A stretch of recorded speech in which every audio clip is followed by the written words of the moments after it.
Hey team, how's it going? So, welcome back to the Average Jack podcast. Today, I am joined with the fantastic Anna Hughes. Anna is a social media manager, a content creator. You've probably seen her videos on TikTok. I mean, she's got some insane numbers on her TikTok, like 24 million views, which is something we talk about in today's episode. The conversation that I had today with Anna was brilliant. It was insightful. It was inspirational. It really showed how using well-being techniques and being healthy and trying to be the happiest version of yourself is so integral to being successful in everyday life. I hope you enjoy it. I'm sure you will. Check out where you can find Anna below in the description. It was such a great chat. It was one that probably could have gone on for hours. If you want to support me and you want to support the podcast, please, as I ask every week, leave a free review on the podcast. It costs you nothing and it helps me loads. You can also check me out at www.jackmckeenan.co.uk. That's where you can find out a bit about my book, read my previous newsletters, and if you do like them, you're more than welcome to sign up to my free weekly newsletter, The Queue. And yeah, I hope you enjoyed today's episode. I think you will. And I know that I definitely did. So here it is. See you soon. Peace.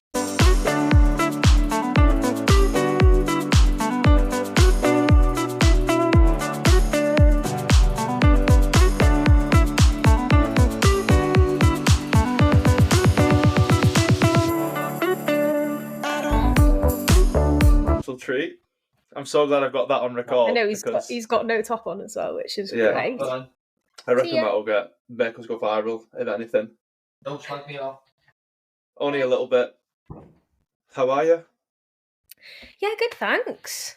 How you feeling about it? Do you know what? I was all right, and then this morning I was looking through things, and I was like, God, do I actually remember my life story? I don't know. You know, you just like I've not said it out loud, really. No, it's a lot of like internalized things that you probably never said. I know when I did the first one, and John, who like hosted it, was asking me questions. I was like, have I said this out loud before? Have I told people this? Yeah. So it's thank stuff you for that coming like on. Literally only you know. Yeah, definitely. Really? So I appreciate the sort of vulnerability of it all, because I think people it is just a chat and it's just a conversation, but obviously there's the added element of like people can see this and hear it. Yeah, I mean, I love podcasts. Have done for. I've probably been listening to them for like 5 years now. So like all of that whole vulnerability side of it, I live for it. I live for it. So yeah, I'm just gonna see what comes out of this. I mean, I don't even know if I'll be any good, so just bear with, please. Well, I mean, I'm like 4 in, so who's saying I'm any good? I think it's just a conversation, innit? And I think we can hold pretty good conversations as conversationalists that we are. Yeah, exactly. Yeah, and I mean, for you, sort of, with your job, being out there is sort of part and parcel of it, isn't it? Like, obviously, if you go on your TikTok and see the sort of views that you've got, mind-blowing, by the way, but does that not feel sort of vulnerable in a way? Yeah. Like, the stuff that I put on TikTok, I would never dream of putting on Instagram. It's honestly can I swear? Yeah, you can swear. Okay, there you go. I was just talking about makes you feel any better. The shit that I put on there is questionable. I think this is where we go back to like self-growth in the past like 4 years. I would have never have been able to put the videos that I put on today back then.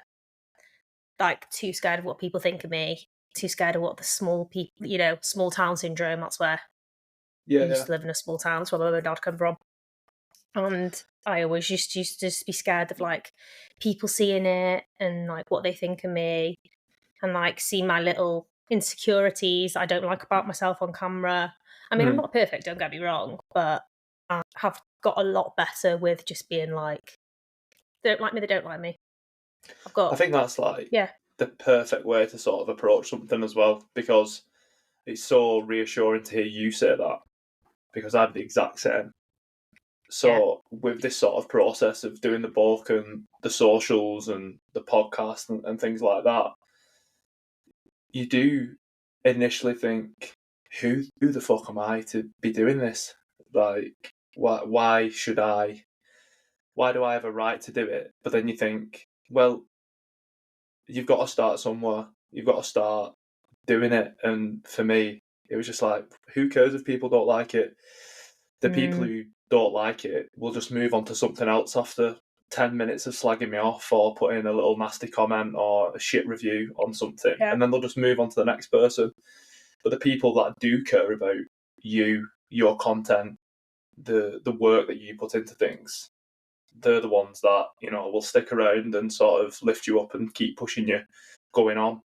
And like going back to you obviously saying you're from a small town and things like that, if like little Anna could see you now, would it make her head fall off? God, I think, put it out there, I'm nowhere near where I want to be. Okay, so there's like so much that I've got to like learn and get better at and like reach.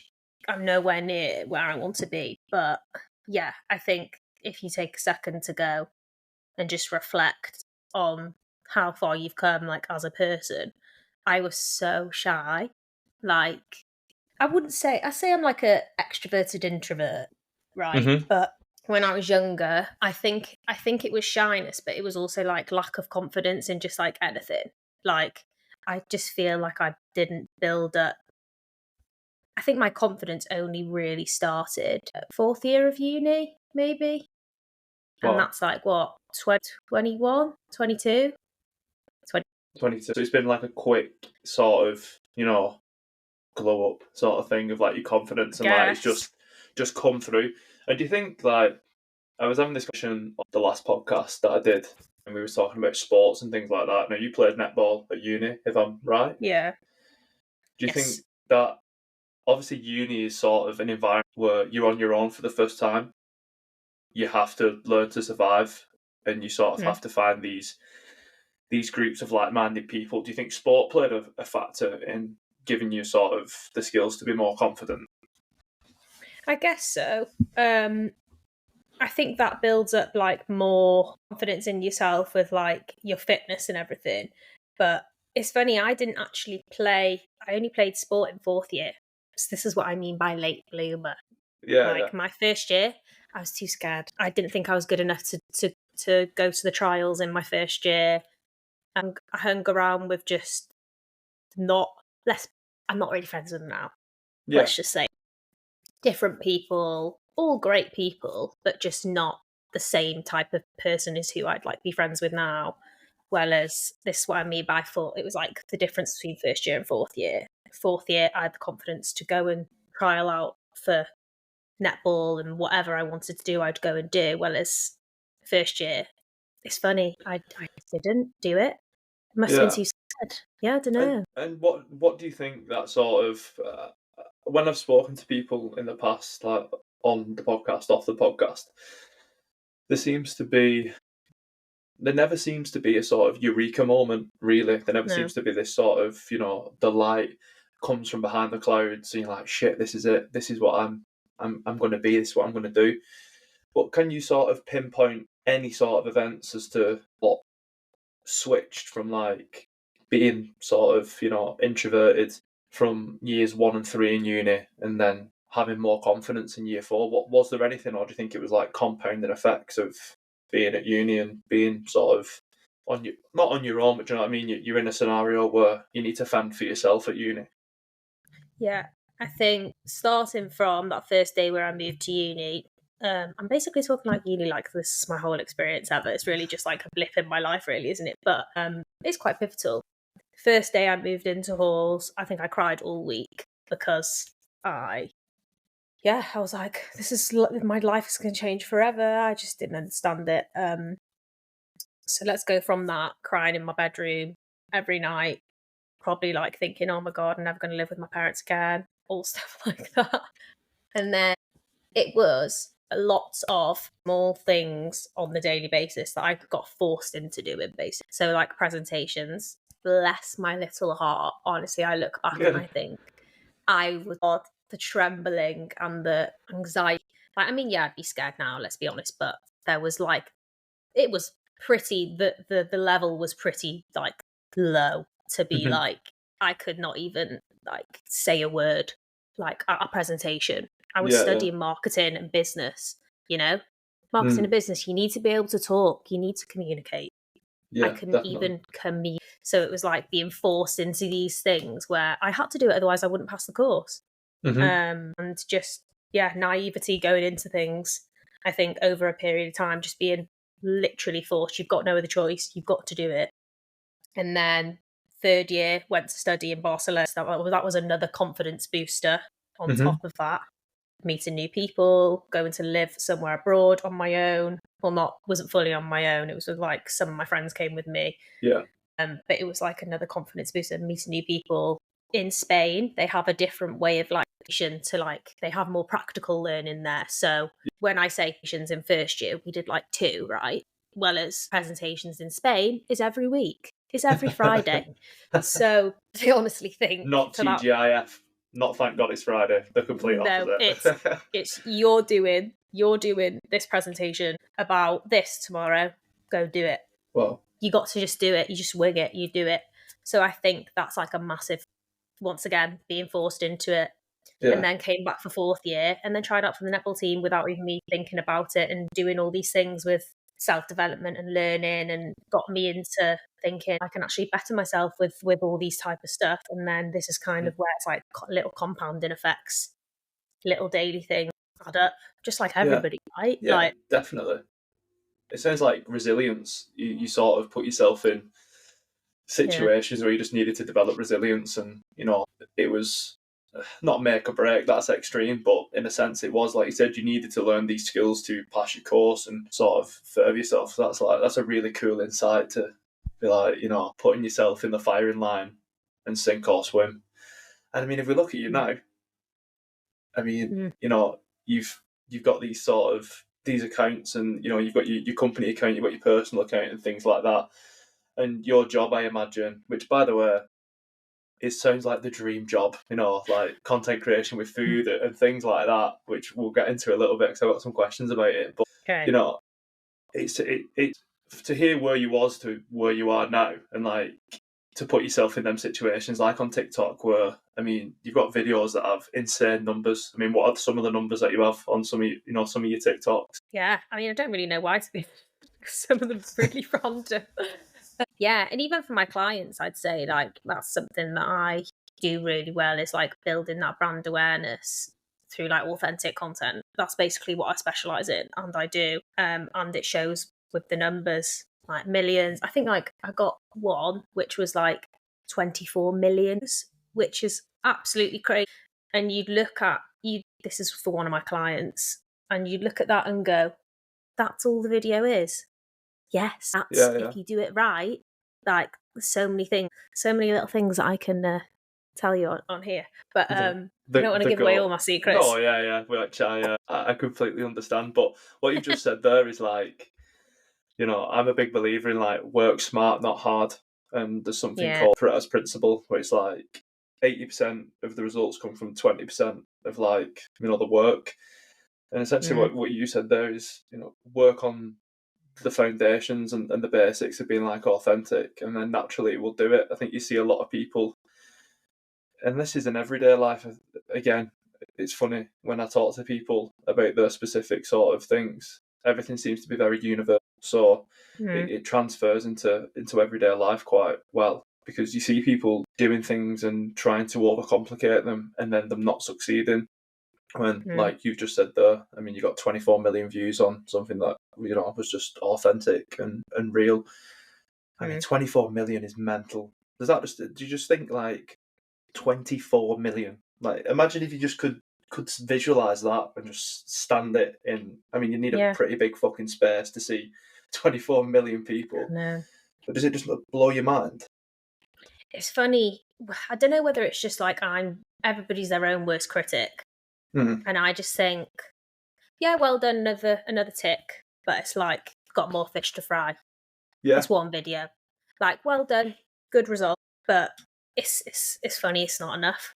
It's like one video. yeah, I want 200 videos that are 30 million or something. Do yeah, you know what yeah, I mean? Just like yeah. there's just more. You obviously always want more, and there's like milestones that you hit. Um, but I think as long as you do have them days where you sit back and reflect and go, okay, me 4 years ago getting a video for a client that has hit 20 millions, your head would fall off and you'd be like, I'm a legend. Well as well as now I'm like, geez, that's good. Nice one. Done it Okay. again. How yeah. Not like doing it again. Yeah. But just like, oh my god, okay. How can I keep doing this consistently? Like to make sure that this isn't just a one off. I Mm, can't just be like going, yes, okay, done that, yeah. and then just Feet up. like I need to then go, okay, what about that video? Why did it go viral? What can I Hmm. use in like for my advantage for another video next week? Like it always needs to be, you can't just sit back and go, oh, slay. Yeah, You yeah. have to go, okay, no, right, well done, but how can I make my videos better for next week? How can I reach that again? Because it's likely you might not reach it the next week, to be honest. Yeah, and I think with But yeah, sort of, I want to go a little bit into your job now and a bit more about that. But from what you've just said, then again resonates with me. Is imposter syndrome something that you've come across before, and is it something if you have that you feel is something that you might have a little bit like you? For me, when I suffer from imposter syndrome, and mm, if something goes well, I'm a bit like, right, well, I've got to replicate that or do better to prove that I'm not sort of a one trick pony or a flash in the pan, and that's just imposter syndrome. You know what I mean? And yeah. from what do you ever suffer from that? Like, obviously, you see 24 million views and things, and you think, oh, does that the person from prior to year 4 of uni ever creep back in? I think, yeah, I do get imposter syndrome. I think it's funny because I get it more. It's funny because I have obviously been in the industry now for like, let's say 4 years probably. I understand the industry now and like understand competitors and a lot more than I did when I first started. It was like my naivety that I literally didn't have imposter syndrome when it's just this is why it's funny Yeah. because I was so naive when I started. I was just like, I'm just going to do it. I've got nothing to lose. I'm going to do this. I'm going to do this. Like, don't look stupid because I didn't hold myself too high. So then I didn't really have imposter syndrome. It was just like, oh, let's just trial it out. Whereas Mm. now I get it more than I did back then, which is really funny because I've actually built up so much knowledge and skills now than I did back then. Yet my imposter syndrome still likes to creep in and compare myself to others. It gets in a bad little cycle. Like, don't get me wrong. Mm. It's she's not perfect. She is a mess a lot of the time, but you literally need to talk to yourself. Like anybody who has their own business or has a job that is really hard and really time consuming and not takes over your life, but yeah, you need to literally have chats with yourself to like sort your head out because otherwise you can be your own worst enemy. In like imposter syndrome is basically giving yourself the shit for like all the work you've done. You still Yeah. feel like you shouldn't be there. Hmm. And then it drives you to So sort of do more when you don't need to do more, and sort of yeah, then, like you said, takes over your life and then creates probably negative connotations and relationships with your work. And so obviously that's brilliant, and I think loads of people will benefit from hearing that and being like, mm. sometimes you need to step back, sort of look at yourself from the outside in. What are the sort of techniques that help you with that? Is the things that go to methods or habits or routines that you have that you're like, right, my head's fucking chocker today. I've been doing Mm. it all day. I need to do X, Y, or Z. I think once again, I'm not perfect. I have good days, I have bad days. But I think what the difference is with like having your good days and bad days is realizing when you are in a spiral, you're realizing you're not being very kind to yourself, you're realizing you're actually hindering yourself more than you are helping yourself with like the words that your brain is speaking to you, saying, oh, you shouldn't be really doing this, or you can't do that, or let's be honest, can you actually do it, like blah blah, anything. Let's just say it's like bad day, it's not even just imposter syndrome, that's just one part of it. That's just So one part of that's like one branch of the so tree, many innit? Do things. you know what I mean? Yeah. I think it's literally the case of you realizing, so you've woke up and you know it's been a couple of hours and you're realizing how maybe negative your thoughts are, is sitting back and going, okay, how negative have my thoughts been in the past 3 hours? Really not good. How can I change it? It's trying to bounce out of it. But like doing that for me is sitting down and writing. Once again, not every single time I might not realise it. I might not realise it till 4 o'clock in the afternoon and go, I just should have sat down and just like, you know, wrote down what was in my head. But what really does help me is journaling. So I've got a journal, like A4 journal, so I can Yeah. literally just get it all Get out. it all out. No, I read that. And I feel like it's quite a feminine thing to do. But it works. It And does. I think like also going back to like, you know, you saying, oh, so how, whether you're going to ask me like, oh, how did you do it from like when you started to block? This is part of it. Mm-hmm. Writing. If I didn't do all of these like writing practices and like journaling and goal setting, all that stuff, I don't know where I would be today, to be honest. That to me is like a holy grail. I love that because journaling is something that, for me, up until probably around 18 months ago, it does have very feminine sort of. Yeah. There's this perception that it is quite, you know, feminine and you know, is my diary pink? Does it have little glittery hearts on the front? Do you know what I mean? That sort of stuff. But when you actually do it, you know, I got myself a burly one, like a leather one, manly one. But you know, when you do it and you do these practices and you know, gratitude journaling for me is something that is a big part of. I don't do it every day. Again, not perfect, and Yeah. but when I do it, and you know, I just set myself 3 things for the day, and as soon as you get to 3, you're like, oh, I have 5, and you just keep going. You're like, oh, and the things that you don't necessarily connect with, the things that sometimes you take for granted, but once you put them onto paper and you realise, you're like, wow, actually, you know, this has been a great exercise. And I had Harry on the last podcast, and he's a sports psychologist, and he was talking about the opposite of that and writing negative thoughts down onto paper and then actually ripping them out, screwing them up, and being like, bye, Felicia, done with you. Yeah, and that sort of relationship of what that can do. And I think journaling is so beneficial, and I think people only need to do it a handful of times to realise that. Because for me, I probably do. It's probably more note taking what I do than journaling, thinking about it. It's to get my head is so chaotic. I mean, we know each other. I'm very like at a level constantly. Do you know what I mean? So when there's 30,000 things going around in your head, when you start writing these things down, you free that space up. You release that capacity. You're like, oh, it's there now. I can remove that and then do it. So journaling. I'm glad you said that. I'm glad you said it, because it's good to get sort of, you know, validation from other people to be like, yeah, it is. It's so proven. So going back to your job and what you do, and made you go into that niche of sort of, you know, content creation, social media manager, that sort of thing, especially around, you know, food and restaurants and that sort of thing.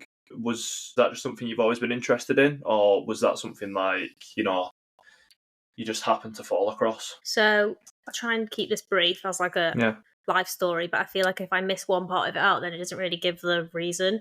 We've got all the time in the world, Matt. Don't worry about it. Let's go. Okay. So A levels. I don't know if I mentioned before, wasn't really the most academic person in the whole entire world. My mum and dad weren't expecting bless them. They weren't expecting big things. Let's be honest. So it was almost like a good thing at the same time, though I wasn't like expecting. I didn't put too much pressure on myself because I Yeah, the wasn't bar really was low. expecting miracles. Yeah, Yeah. but do you know what? It works. It's perfect, isn't it? Yeah. So don't hold yourself too high, and you'll get there in the end. But yeah, anyway, so A levels. Sat down with my mum and thinking, right, do you want to go to uni? Yes, okay. Because I feel like my mum was like, you need it. If you're confident, it will be good for you. And it was more just like you just go to uni just to have the experience and grow as a person. But little Shout did out I mum know, for I being a actually legend. legend. Thanks, mom.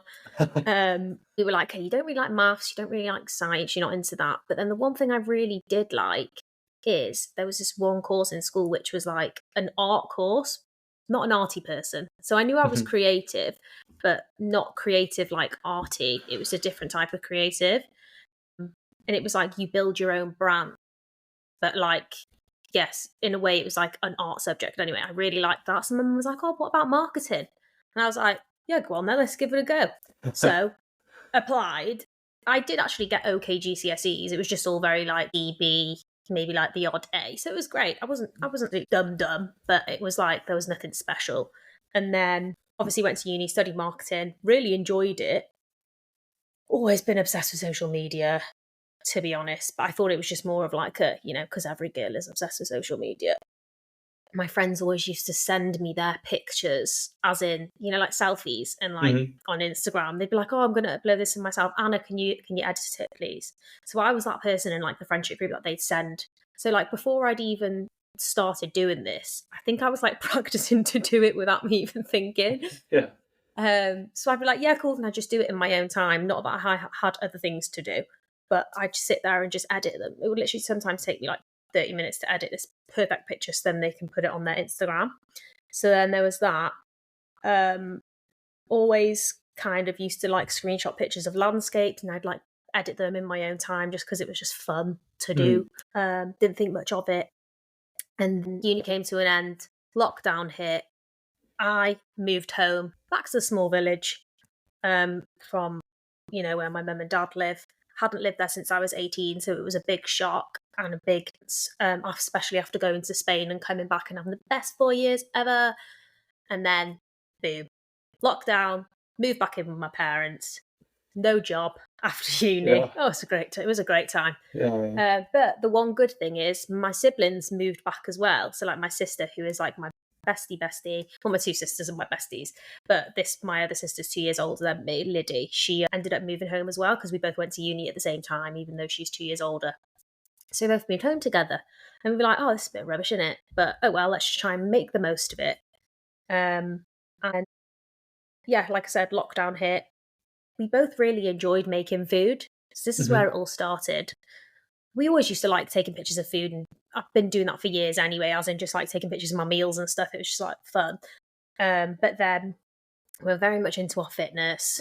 We were very much into like foodie stuff. I always used to take the pictures, and then my sister used to make the food. So then we made a food blog page, and that's where Feed Me Sister was born. Great I don't name. even know if other people know this, but yeah, this is because it was like, oh, Feed Me Sister, like so fun.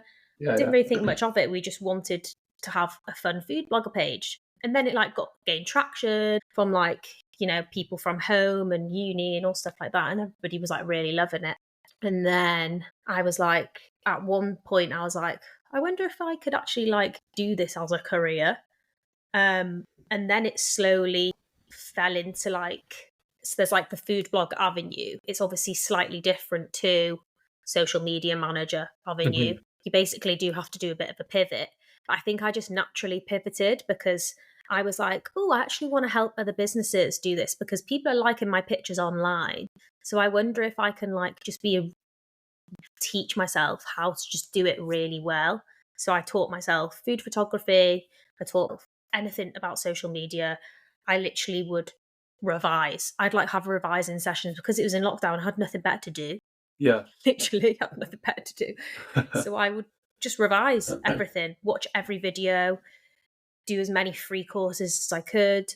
And that's basically where it fully started.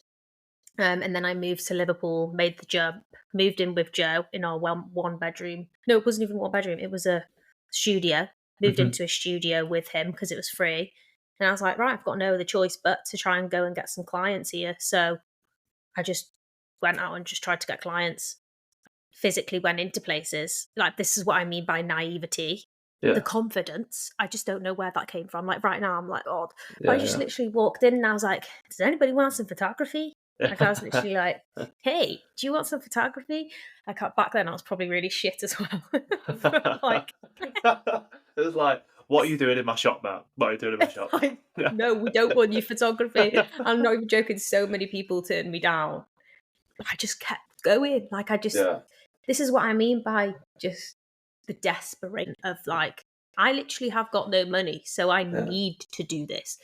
I couldn't get another job anywhere else. I think it's because obviously lockdown was like, it was still, in and out of Mm. lockdown. Yeah, yeah. The pendulum. And so it was almost like quite impossible to get a job. And I just remember being like, I have to do this. I think we had like a year in that one studio where Joe was doing a master's, so it was like being paid for, if that makes sense. So Yeah, I yeah. had that Funded. time to go, Mm. right, before we move out and actually move into somewhere I've got to pay rent, I've got this time to actually get some money. Yeah. And I hope I've not missed anything major out, but yeah, it was just literally a case of starting off being a food blogger, but then it just never really happened. Although Naturally sometimes I do, evolved. yeah, although I Mm. do think back and think, oh, I actually probably sometimes think, oh, I wish I'd do maybe if I did go down the food blogger route where I'd be now. Mm-hmm. But you can't think Hindsight's a like that. wonderful thing, innit? Do you know what I mean? You could all look back and be like, "Nah, fucking hell, should have put 100 quid in Bitcoin in 2011." But Yeah. you didn't, did you? And like where you are now is class, and just listening to you, it's. I'm not even just blowing smoke at your ass because you sat across from me and like we're doing this, but it's dead inspiring, mate. It's like when I would even think like obviously desperation's a factor of it, what you said, but Mm. it just sounds like resilience, mate. It just sounds like it was like no matter if I get knocked down 9 times, I'm getting back up 10, and I'm just gonna keep going for it. And I mean, it's worked, if hasn't it? Like now, so yeah, it's a proper cool, like inspiring thing, mate. And just that I've sort of follow your curiosity. And I think so many people should do that. I think like this is a curiosity for me. Like I love podcasts and Yeah. everything. And I was like, you know what? If I'm shit at it and it goes to shit, I'm not really gonna die, am I? I mean, my scenario isn't as high stakes as yours. But again, even yours, like the alternative was, you probably could have gone and found a job as a backup elsewhere, couldn't you? After you tried and you tried, but you did try and you put so much into it that it became a success because you was curious about your passion, and look where it's got you. Mm. You know, hopefully I'll be saying that. In a few months, I'll be like, Yeah. So bash. so with you, in what stage you're at then? What stage would you say you're at of like story of what you want? Because obviously you've got a goal at the end of it. Let's be honest, you're not just doing this just to be like, woo, let's just see where it goes. Yeah, You've got an idea. Where do you think you are in like great time question. wise? Great question. Love this. Uno reversed me. Love it. We. I think you know. I think the book was the scariest thing that I could do as an Mm. individual, because you were saying then you're like I got C's and B's and like the odd A. I was like, what? Who is this Einstein sat across from me? I was like predicted like F's, mate, and come out with C's, and I was like, balling, made it.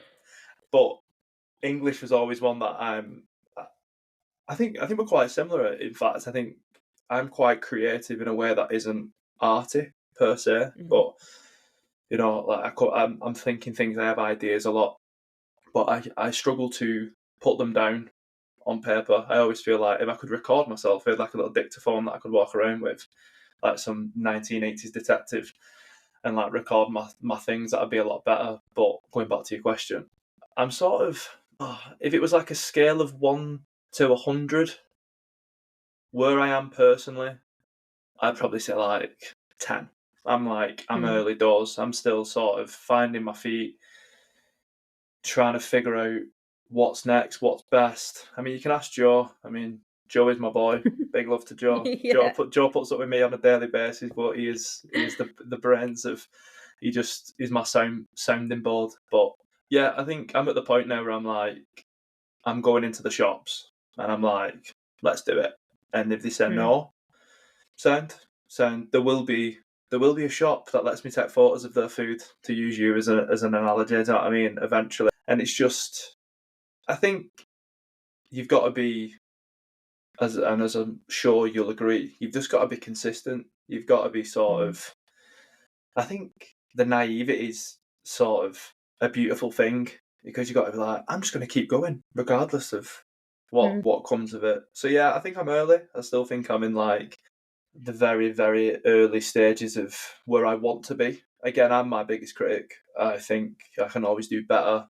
I can always be better, but I have aspirations. I have sort of ideas. If I'm going to do something, I want to not necessarily be the best, but I want to be as close to that standard as I can hold myself. I think you've always got to be a student. I think you've always got to be willing to learn without getting too philosophical. You know what I mean? Yeah. What is it that you want? Go on. What is it that I want? Good question. What's like?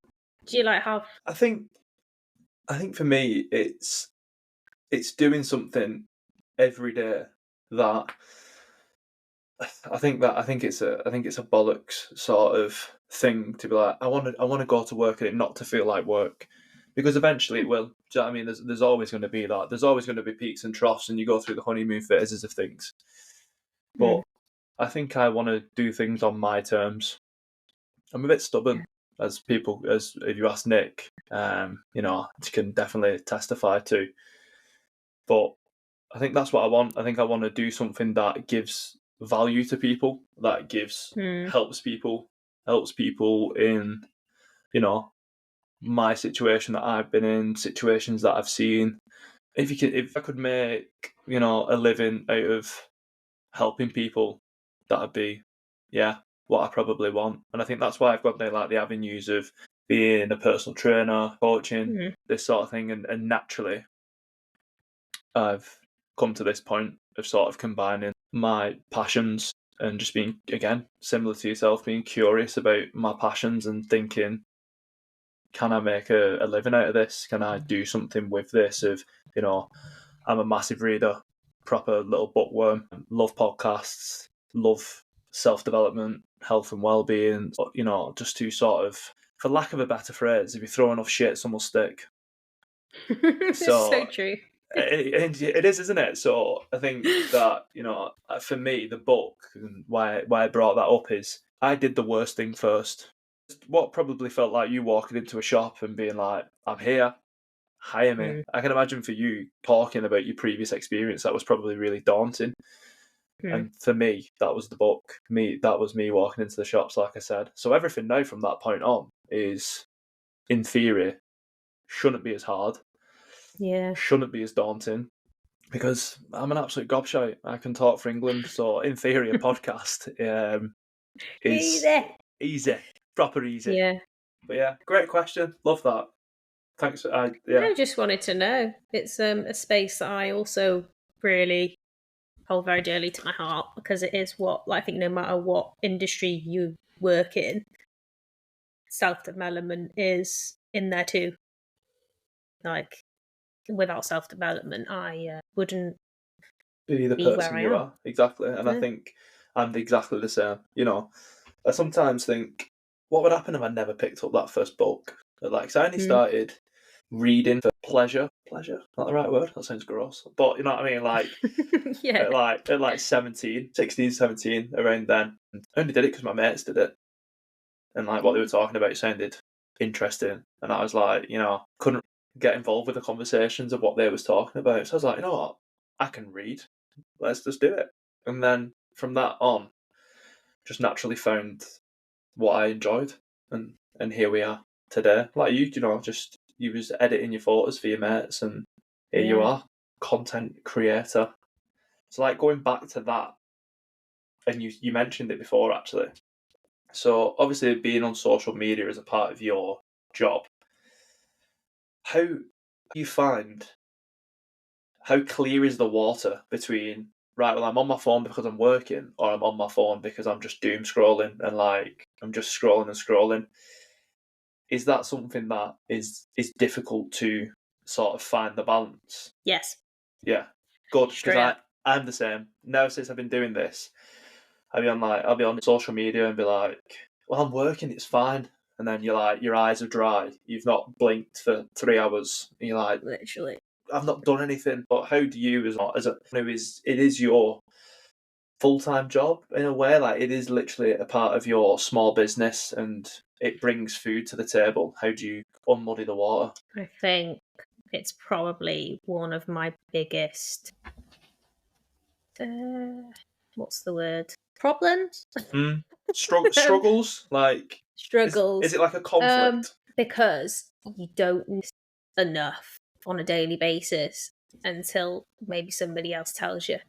Yeah. So, like, not going to put mine and Joe's whole relationship out here to the world, but there's been times with, like, obviously having a business, this is what it's like going to be like anyway. Like, Mhm. the person who you're with 24/7 is going to feel the wrath of the business. 100%. 100%. And is basically involved in the business without even them wanting to be. Soz Joe.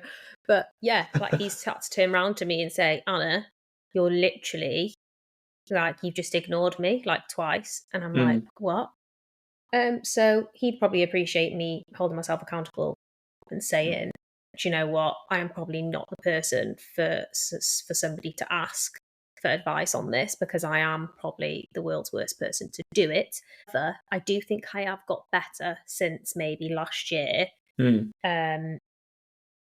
When, so I realised it, and there have just been like a couple of things I've maybe put in place that I do to stop myself from scrolling.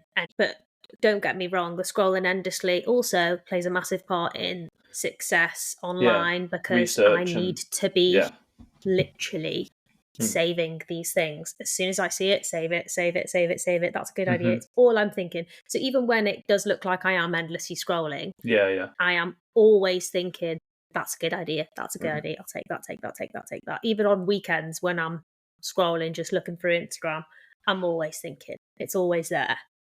So it's a blessing on a curse, I think. But I think it's, for me, the muddy water, the most dangerous muddy water is, once again, it's to do with business. It's not necessarily just like mindlessly scrolling. It's me comparing myself to other people in my industry going, I'm not there yet, or oh, I mustn't be good enough because they're getting these results and I'm not. Yeah. That's the dangerous muddy water for me. And this is the whole thing about, okay, get off your phone, talk to yourself. Like I literally sometimes have to get up, talk to myself in the mirror and go, you're fucking fine. Like literally the mirror's here, you're fucking fine. You're okay and you're doing so well and you need to stop being so horrible to yourself right now. Like, so self-talk's so important. And I think people out loud. Like, no, but it is. it's so important. There's studies about it. Like, you know, I've been listening to a book, and there was like this control group of people doing like long distance exercise, and like they were just told to do the same thing, but they were split into two groups, and one had no sort of, they weren't allowed to self talk or self motivate, and then there was a group that was, and that group that was allowed to self motivate just performed so much better. Like, my self talk's pretty negative. So I'm in the gym, I'm like, do better, you fucking slow, unfit. But that is what I need. I know that's what I need. So that's so interesting that you sort of said that self talk is so you said a couple of things about that makes you sort of realise and you've implemented it to make you better at not sort of, getting consumed by that. Would you say that's one of them? And if so, what's the other thing? I'd say when work time is work time, so from 9 till 12, making sure that I'm getting that specific list done. So I don't work without lists. My hero. I don't know Love how people. I could not function. I'm not a diagnosed ADHD, but Joe's basically diagnosed with ADHD. Nick has diagnosed me as well, so yeah. Oh, they sound similar. We're in the same boat. It does sound similar. Joe and Nick, very similar. Me and you, carnage. Chaos. Chaos. So yeah, lots of chaos going on up here, so there has to be a list. And if I don't get that list done, then it literally means that I have been scrolling, because that's what it means. If I'm not getting that list done and I'm sat there on my phone, what else am I doing on social Yeah. media? Yeah, So procrastination. I don't do this, but I need to implement it. But Joe has a timer for how long he's on Instagram for, where it limits you. I am. So I've got that. So that's just in your settings, in it. And probably so many Yeah. people don't actually know that that's actually built into your phone, like the screen time thing. Another thing I've used lately, which I think you'll love, because it makes the accessibility of getting on social media, like being on. You remember when you had internet when you was a kid, and like you'd advert like Bing back and forth, and you was like, God, how long is this taking? It's essentially turned social media into that. So it's called One Sec, and you download it on your Okay. phone, and you create shortcuts. And when like you find yourself mindlessly just going on something for no reason, it's just you've ingrained this. You've got this neural plasticity like in your brain that's like, I must open Instagram if I'm not doing anything. What it does is it literally like puts a breath work thing in. So it's like inhale, exhale, and then it asks you, do you want to continue? And then it actually shows you how. So if I look at mine now, I'll get mine up for I'll expose myself. So mine's prevented me from like being on 40 times. Can't believe you can see that. So it saved like that's in 24 hours. So like if I go on Instagram now, let's see if it'll do it. So there you go. So I've just opened Instagram and it'll do that, and then Oh my it'll God. come down, and then at the bottom it'll be like, oh, embarrassing 20 times in 24 hours, and then it'll ask you. But when you see that number, you're like, I'm a mess. I'm sick. That is me. Oh But my gosh. it's such a good tool, and it's free. It's literally free. What's it called? One sec. So yeah, one SEC for those who can't decipher Wiganese. One Yeah, sec. not a sponsored ad, Yeah. by the way. Just my own. I wish. But if you want that, give Yeah, us a message. hit us up, beepies. But yeah, so that's cool, and I appreciate how honest he was about that, because I think it's something Yeah. social media literally consumes us all, and not necessarily. And it doesn't have to be a bad thing. I think there's a perception that it's all bad, but it's definitely it's a sort of a product. It's an echo chamber, isn't it? Social media, and I think if you put the right things in, an echo chamber is never good. That was stupid to say, but if you put the right things into it, you can get good things out. Like you just got to make sure you don't. You got to be thoughtful, a bit mindful about what you're actually consuming, and if it's if it's positive. So going back to being a small business owner, which gangster, so cool, so ballsy, and like you said, you can just see by talking to you, and I'm assuming everyone will get it. It's just how driven you are as an individual and like self motivated, and I think that obviously plays such a factor in obviously running your own business sort of thing. I mean, in comparison, I'm sort of starting that now, and there's so much that's on you to do. How do you sort of, obviously you've got to-do lists, you've got things like that. You've mentioned Joe, who I can imagine is like an integral part of your support group, your sisters, your family. So like, how do you sort of manage your workload with everyday life? I know we sort of touched on it, but like more generally, how do you sort of make time to be Anna? I think the way that my weeks, I try and do it in a way where I'm trying to live also as well as like work. Because people who have businesses, let's be honest, people say that we work 24/7, weekends, everything. But if I, at the moment with my workload, I can make the decision where on a Monday and Friday, they're more intuitive work days. So it's like, if I plan something in the afternoon, I just make sure that I get whatever extra is done in the morning. And then same with Mondays. I'm very funny. It's like, making money and everything is really important and all stuff like that. But then I've also just a massive advocate of your life is also so important. Life's too short to be working Monday to Friday all day. I would rather do a fun shoot on a Saturday or a Sunday if it means that it frees up a Monday after if I've got a really busy day on a Tuesday and went like my busiest days are Tuesday, Wednesday, Thursday. So I know around that time I am not the most present person in the world. Mm-hmm.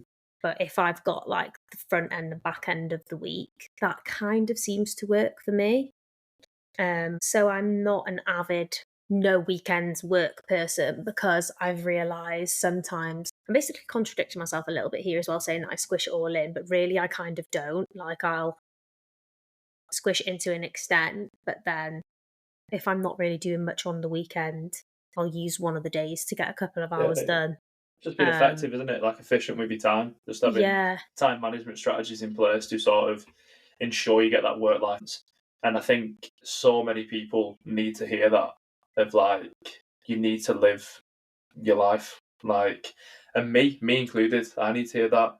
So like obviously where you are is like I look up to that where I could be, you know, in so many months, so many years, and you know, have that sort of autonomy that you have, where you know, hopefully, it will be my full time thing and things like that. But I am a bastard for being self consumed. So to hear you say you need to give time for life is massive. So if it resonates with me, it'll definitely resonate with somebody else. I am miserable. If, like, don't get me wrong, like I say, I'm talking saying about saying this now, but it doesn't mean the past 4 months I've been like that every week. Like it's Yeah, not of the course. case. I've took on a bit too much, where I then my social life was less. I wasn't as happy doing. Basically, I just took on too many things, and maybe one thing that was a bit didn't really suit me as such, and then that actually took up a lot of my time, and then I wasn't even enjoying it. So then I actually was really quite not happy. And then recently I came out of it, and less money, yeah, because you're not doing that specific job anymore. Mm-hmm. But I'm actually way happier. Yeah. So if there's something that I can say is there's an extent, and you know yourself so well that things are great, new opportunities are great, but it doesn't necessarily mean that everything is for you.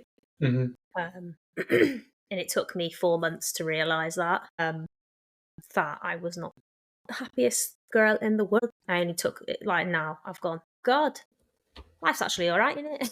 Yeah, It's yeah, like, yeah, yeah. And probably like not speaking for you, but 4 months to realise that it's pretty quick in comparison to some people. Do you know what I mean? Like you speak to some people like, I've been doing a job I hate for 20 years and I've only just realised I hate it.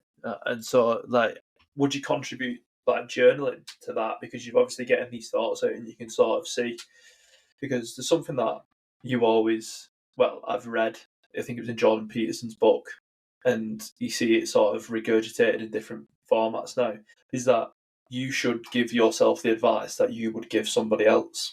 And do yeah. you think when you journal and you can read back, do you think you can sort of see journal Anna as a different person and then be like, actually, she should do this, but instead you're giving that advice to yourself? Does that make sense?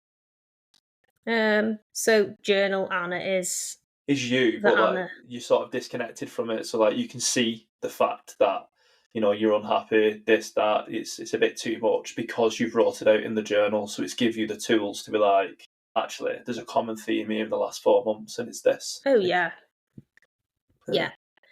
I think I use journaling in that time to try and make me feel better about certain things, to try and get it off my chest.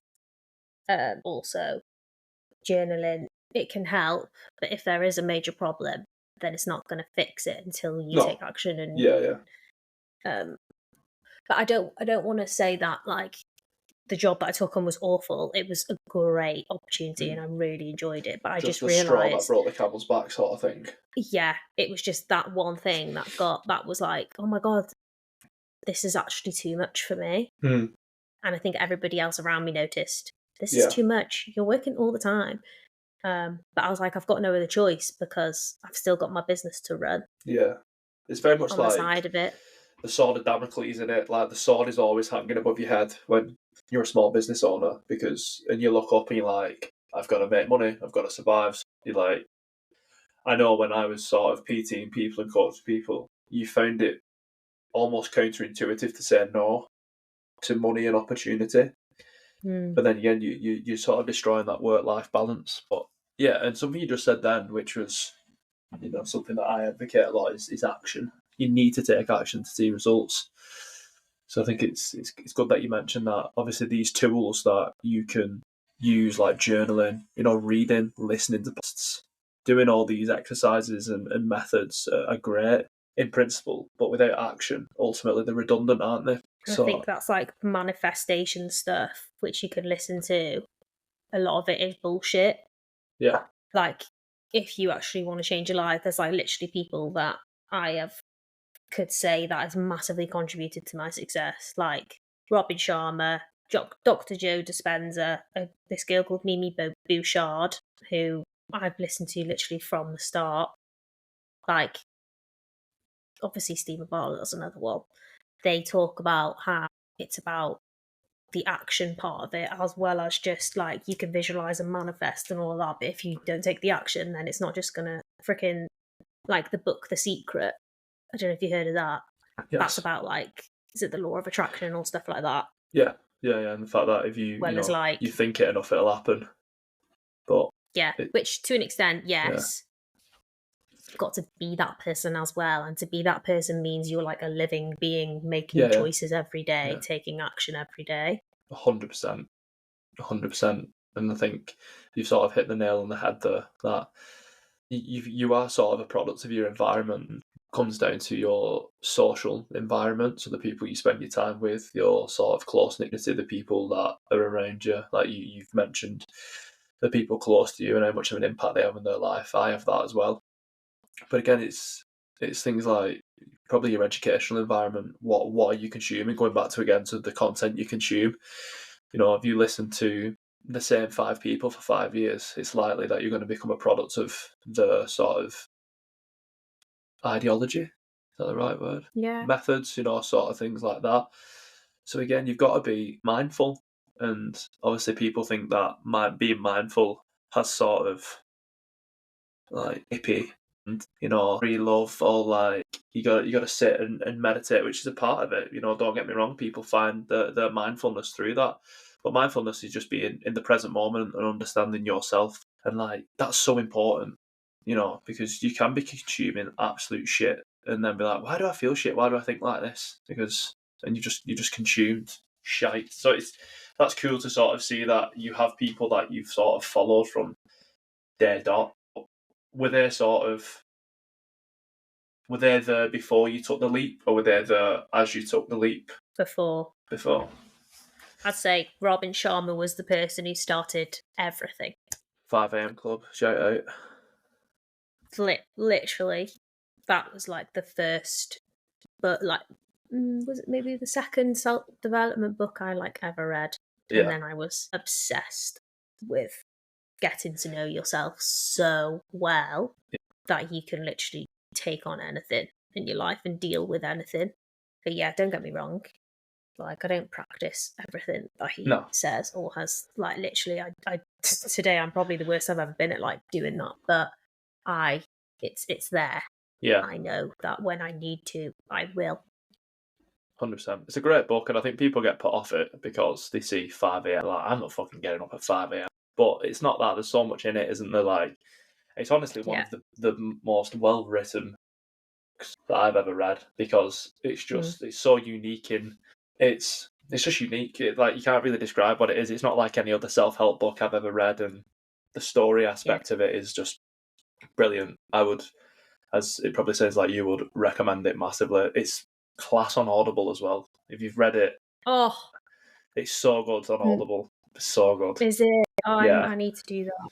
Yeah. Because I used to listen to, I think I've listened to all of his podcasts now, because I don't think he records anymore, but yeah, he's like God, isn't he? He's a lot. Boy.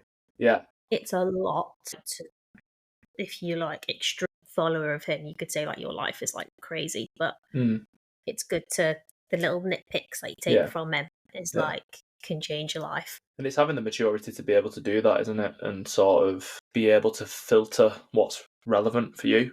Because I suppose you could consume the content of anybody and try and apply the practices as full on, but it just doesn't square peg circle hole, something, doesn't it? Some of the things he said just do not apply to me or won't apply to me, but that doesn't mean that I can't take things away from it. It's having that open mindedness and going back to, again, a massive thing that we've talked about a few times is that self-development and being open to progress and sort of become a different version of what you was prior.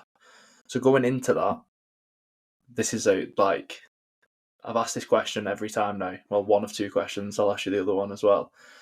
As a sort of, from a small business owner, to what would be like the top three routines or habits that you'd advise everyday people or people in similar positions to you that they could implement from your experience?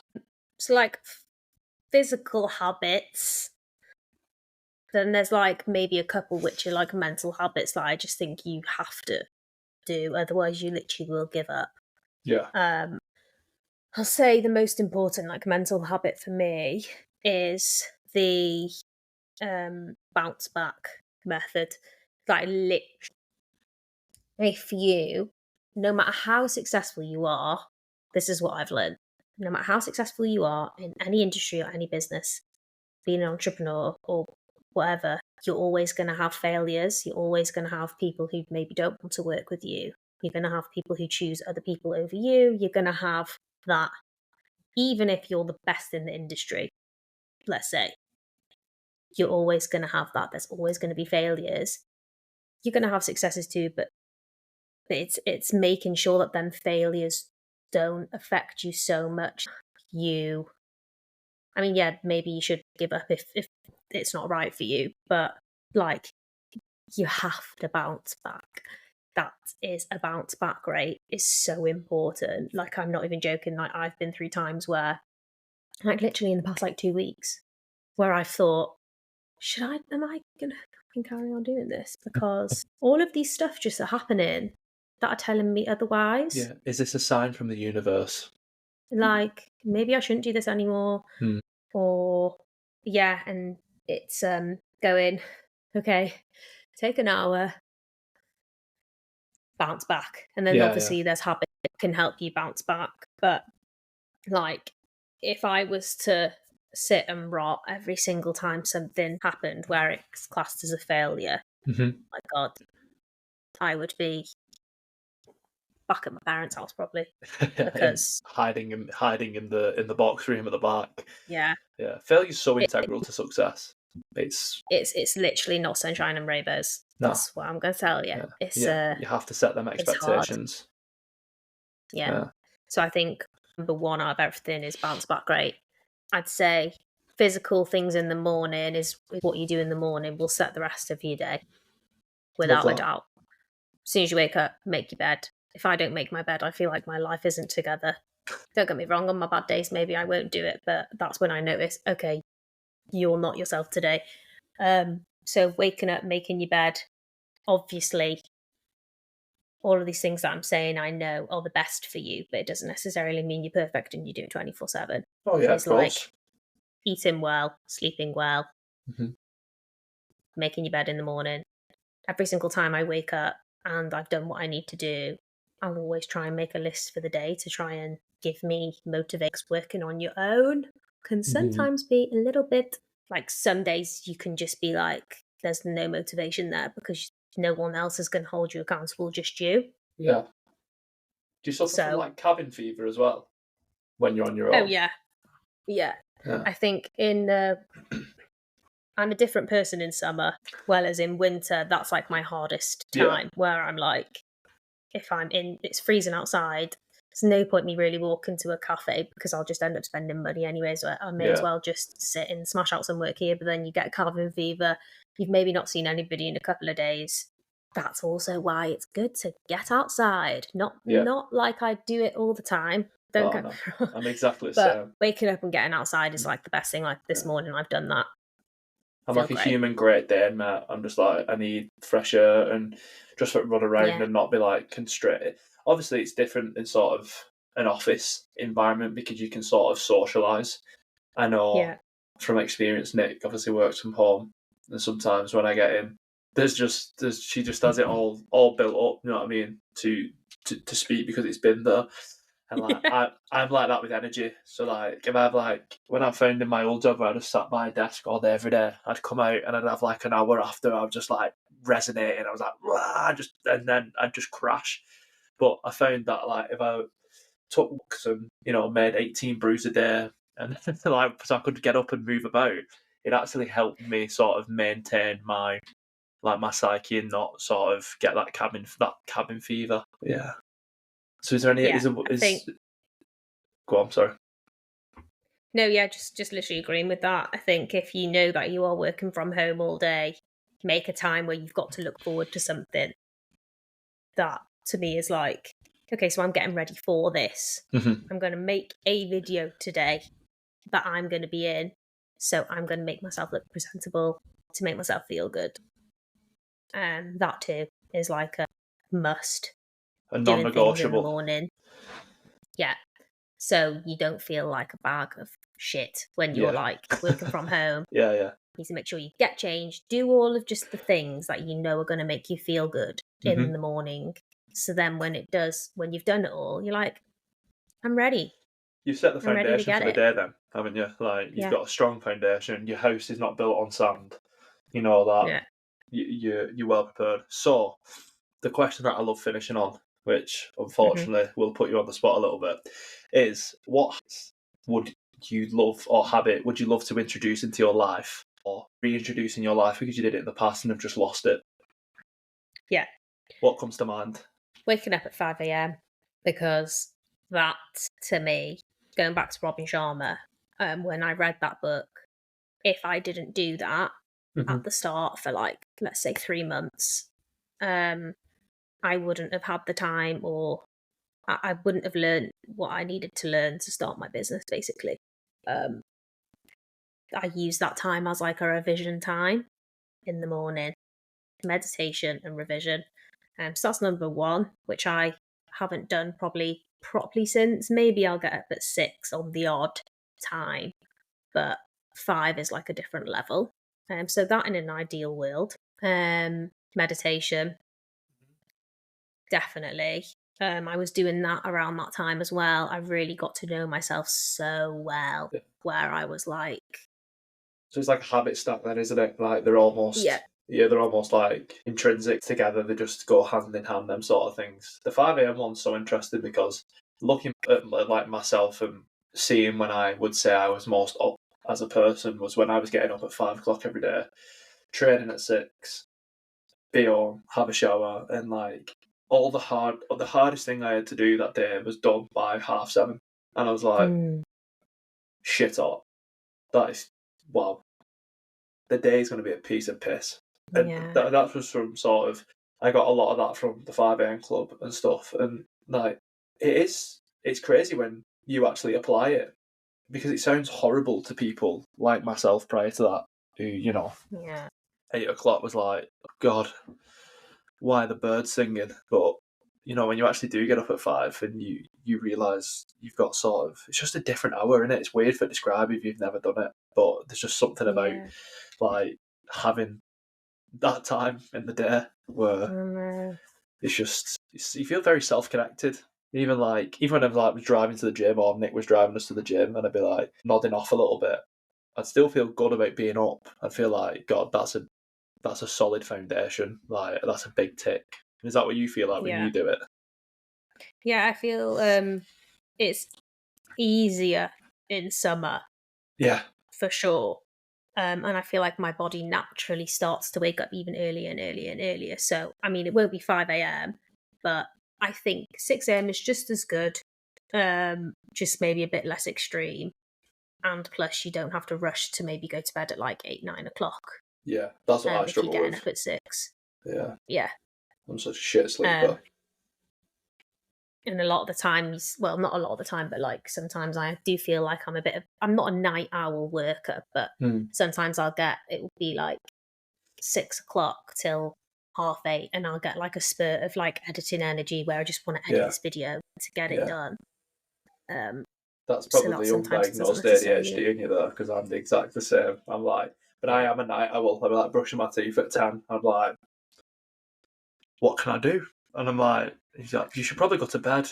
I'm like, no, what I'm going to do is Yeah. I'm going to go and do all my meal prep, and then I'm sorted then. But I've had to sort of regress that and be like, no, manage it, be efficient with it, and sort of try and put it elsewhere. So thank you very much. We've done an hour and 15 minutes, which has flown by, as it always does. And I've had It was great. a really good time. And it was your stories, classmate. You've definitely shown a lot of people about how resilience has a factor, how, being self-motivated, being curious and just taking a leap, and being kind to yourself as well, which I think is such an important thing. So thank you very much for joining me, giving me the opportunity to have this chat with you, because it's been really beneficial for myself and I've enjoyed it a lot. But before we go, do you want to give yourself a little shameless self-plug and just go for it? Tell people where they can find you, a bit about yourself, and yeah. Thank you so much. That was really nice. I really enjoyed that as well. And yeah, I mean, first ever podcast. Smashed Thanks it. for having You me as a on. natural. Thanks. Although I'll probably listen to it back and be mean about myself. But Yeah, but like, let's not talk peel about your that skin now. off, because that's what I'm like. I'm like, Yeah. oh, is that what I actually sound like? Oh no. No, we're being kind. But yeah, thank you so much for having me on. Yeah. It's a pleasure. So Instagram is where I live a lot of the time. So at Feed Me Sister on Instagram, instead of sister with an ER, it's sister. So Feed Me Sister. I will put the link in if- the description as well. Thank you. And then TikTok is Anna Hughes Life. That's my personal account. If you just want to see some lols, there's lots of funny Joe's things on lovely there. bald head. Yeah, the basically. highlight. People So that's love like that just all bald the head. random stuff. Yeah. Yeah, basically. And then yeah, I've got a website, feedmesister.com. So that's also my website, which has got all my services on. So if you need help with marketing, holla at me. Love it. Thank you Yeah. very much. Thank you. I'll speak to you soon. Take it easy. Thanks, Jack. Bye. Yeah.